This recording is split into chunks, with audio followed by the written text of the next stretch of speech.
శ్రీ మహాగణాధిపతయే నమః. ఈరోజు మనం 2024 సంవత్సరం అక్టోబర్ నెల మాస ఫలాల్లో భాగంగా వృశ్చిక రాశి వారికి ఈ మాసం ఎలా ఉంటుందనేటువంటి అంశం గురించి తెలుసుకోవడానికి ప్రయత్నం చేద్దాం.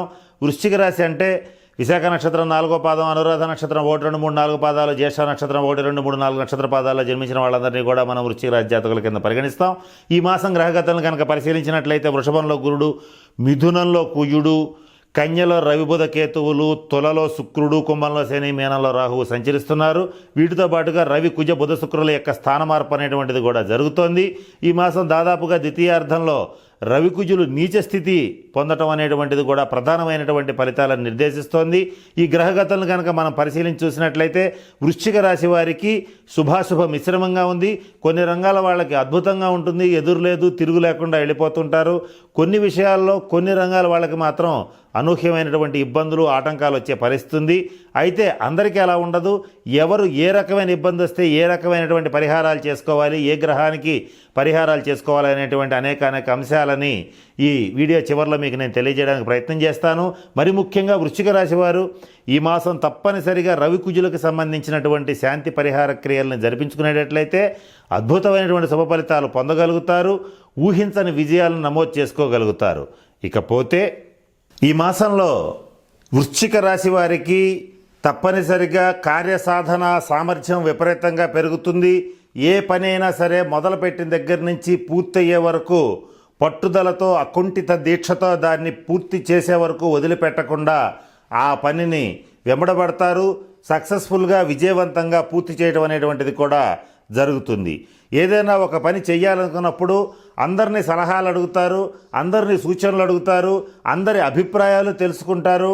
చిట్ట చివరికి మీ మనసుకు తోచినట్లు మాత్రమే చేస్తారు. ఇది ముఖ్యంగా వృశ్చిక రాశి వారికి జరిగేటువంటి పరిస్థితి. అయితే దీనివల్ల ఏ ప్రమాదము లేదు. దాదాపుగా మీకు ఏదైతే అనిపిస్తుందో అదే నిజం అయ్యేటువంటి పరిస్థితులు కూడా గోచరిస్తున్నాయి. అదేవిధంగా గ్రహగతులు కూడా నడుస్తున్నాయి. కనుక మీకు మీ మనసుకు ఏది తోస్తే అదే చేయండి. తప్పనిసరిగా విజయం అనేటువంటిది లభిస్తుంది. ఏ పనైనా సరే పూర్తవుతుంది. అయితే ఇక్కడ కొన్ని విషయాలు గుర్తుపెట్టుకోవాలి. వృశ్చిక రాశి వారికి ఇటువంటి పరిస్థితులు వచ్చినప్పుడు కొన్ని సందర్భాల్లో ఎదుటివాళ్ళు ఏదన్నా సలహా ఇచ్చినప్పుడు ఒక్కొక్కసారి కొంత వ్యంగ్యంగా, హేళనగా, కొంత ఎక్కిరించినట్టుగా మాట్లాడటం జరుగుతుంది. తద్వారా వాళ్ళు ఎవరైనా ఎదుటివాళ్ళు మీకు ఎవరైతే సలహా ఇస్తుంటారో, ఎదుటివాళ్ళు కుటుంబ సభ్యులు కావచ్చు, బయట వాళ్ళు కావచ్చు, బంధుమిత్రులు కావచ్చు, ఆ సలహా ఇస్తుంటారో వాళ్ళు తప్పనిసరిగా కాస్త ప్రశాంతమైనటువంటి రాశులకు సంబంధించిన వాళ్ళు కనుక అయ్యేటట్లయితే ప్రమాదం లేదు. కొన్ని రాశుల వాళ్ళు అంటే మీకు సరిపడని రాశుల వాళ్ళు ఎవరైనా సరే, మీ జాతకానికి వ్యతిరేకమైనటువంటి జాతకం ఉన్న వాళ్ళు ఎవరైనా సరే వాళ్ళని మీరు కనుక ఇట్లా అవహేళన చేసేటట్లయితే వాళ్ళు అదును చూసుకుని మీరు దెబ్బతినేలాగా సలహాలు ఇవ్వటం, అటేపు మిమ్మల్ని నడిపించటం, మిమ్మల్ని పొగిడి బురిడి కొట్టించటం, ఇటువంటి అనేక జిమ్మిక్కులు చేసే పరిస్థితి ఉంటుంది. ఈ విషయంలో వృశ్చిక రాశి వాళ్ళు చాలా జాగ్రత్తగా ఉండాలి. లేకపోతే చాలా ఎక్కువ భారీ మూల్యం చెల్లించుకోవాల్సినటువంటి పరిస్థితులు కూడా ఈ మాసం గోచరిస్తున్నాయి. అయితే ఇక్కడ మరి ముఖ్యంగా వృశ్చిక రాశి వారికి చెప్పదగిన సూచన ఏమిటంటే, మీరు ఎదుటి వాళ్ళు చెప్పినటువంటి విషయం నచ్చకపోతే నచ్చలేదు అని సింపుల్గా చెప్పండి చాలు. అంతేగాని దానికి వెటకారాన్ని జోడించడం వల్ల ఇబ్బందికరమైన పరిణామాలు ఎదుర్కోవాల్సిన పరిస్థితులు వస్తాయనేటువంటిది మాత్రమే వృశ్చిక రాశి వాళ్ళకి చెప్పదగినటువంటి సూచన. ఇకపోతే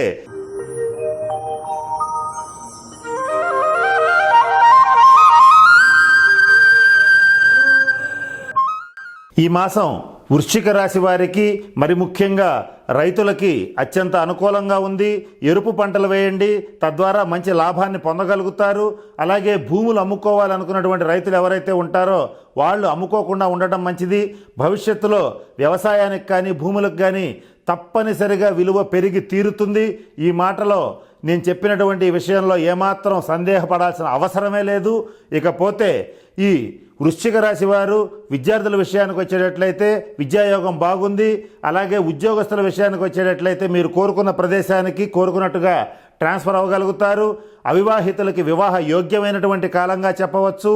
అలాగే ఈ మాసం వృశ్చిక రాశి రాజకీయ నాయకులకి కొంత అనుకూలంగా ఉంది. అయినప్పటికీ కూడా ఇంట్లో ఈగల మోత బయట పలకీల మోతలాగా సొంత పార్టీలో మిమ్మల్ని వ్యతిరేకించే వాళ్ళు పెరుగుతారు. జనాదరణ అయితే పెరుగుతుంది, కానీ సొంత పార్టీలో మీ దగ్గర మీ వెనకున్న వాళ్ళే మీకు వెన్నుపోటు పడవడానికి ప్రయత్నం చేస్తారు. ఈ విషయంలో వృశ్చిక రాశి రాజకీయ నాయకులు జాగ్రత్తగా ఉండాలి. ఇకపోతే సినిమా టీవీ రంగ కళాకారులు, కవులు, రచయితలు వీళ్ళందరికీ కూడా ఈ మాసం చాలా అనుకూలంగా ఉంది. ఇకపోతే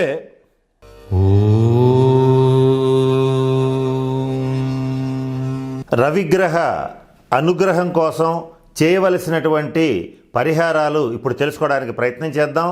ఇక్కడ జన్మ జాతకరీత్యా రవిగ్రహం మీకు అనుకూలమైనటువంటి స్థితిలో లేడు గనుక మీరు చేయవలసినటువంటి పరిహారాల్లో మొట్టమొదటగా రవిగ్రహానికి జపం చేయించి గోధుమలు దానం ఇచ్చేటట్లయితే తప్పనిసరిగా తగిన శాంతి జరుగుతుంది. ఇది మీ దగ్గరలో ఉన్నటువంటి శివాలయంలో మాత్రమే చేయాలి, ఇంట్లో చేయడానికి పనికిరాదు.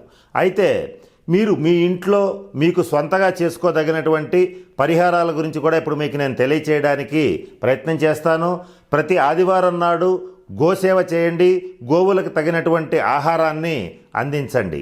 అలాగే మరొక ముఖ్యమైన పరిహారం ఏమిటంటే గోధుమలు, బెల్లం, రాగి వస్తువుల్ని దానంగా ఇవ్వండి.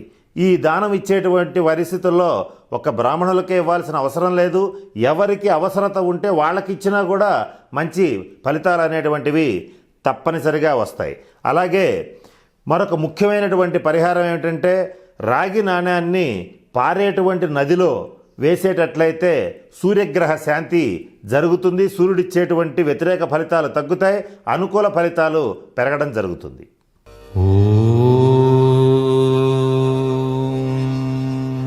మీరు కుజగ్రహ అనుగ్రహం కోసం చేయవలసిన పరిహారాలు ఏమిటనేటువంటి అంశం గురించి ఇప్పుడు తెలుసుకుందాం. ఇక్కడ కుజగ్రహం కోసం అంటే కుజగ్రహం యొక్క అనుకూల దృష్టి కోసం, కుజగ్రహం ఇచ్చేటువంటి శుభ ఫలితాలు పొందడం కోసం మీరు మీ దగ్గరలో ఉన్నటువంటి శివాలయంలో కుజగ్రహానికి సంబంధించినటువంటి గ్రహ మంత్రాన్ని అలాగే జపింప చేసుకుని అలాగే కందుల్ని గనక దానం ఇచ్చేటట్లయితే చక్కటి పరిహారం అనేటువంటిది లభిస్తుంది. ఒకవేళ ఇది చేయలేని వాళ్ళు చేయవలసిన పరిహారాలు కూడా మీకు ఇప్పుడు తెలియచేయడానికి ప్రయత్నం చేస్తాను. వాటిల్లో మొదటిగా పక్షులకి ఆహారం వేయండి. పక్షులకు ఆహారం వేస్తే కుజగ్రహ శాంతి అనేటువంటిది జరుగుతుంది. అలాగే మరొక చిన్న పరిహారం గురించి ఇప్పుడు గమనిద్దాం. అదేమిటంటే మీ దగ్గర ఎప్పుడు కూడా ఒక చతురస్రాకారపు ఒక వెండి డాలర్ని ఉంచుకోండి, లేదా దాన్ని మెడలో ధరించినా పర్వాలేదు, లేదా మీ బిలాంగింగ్స్లో పర్సులో ఉంచుకున్నా పర్వాలేదు. ఇలా చేసేటట్లయితే కుజగ్రహం యొక్క సంపూర్ణ అనుగ్రహం అనేటువంటిది లభిస్తుంది. కనుక నేను చెప్పినటువంటి అన్ని అంశాలని పరిశీలించి తగిన పరిహారాలు పాటించి వృశ్చిక రాశి వాళ్ళందరూ చక్కగా అష్టైశ్వర్యాలతో భోగభాగ్యాలతో ఉండాలని మనస్ఫూర్తిగా పరమేశ్వరుని ప్రార్థిస్తూ సెలవు తీసుకుంటున్నాను. స్వస్తి.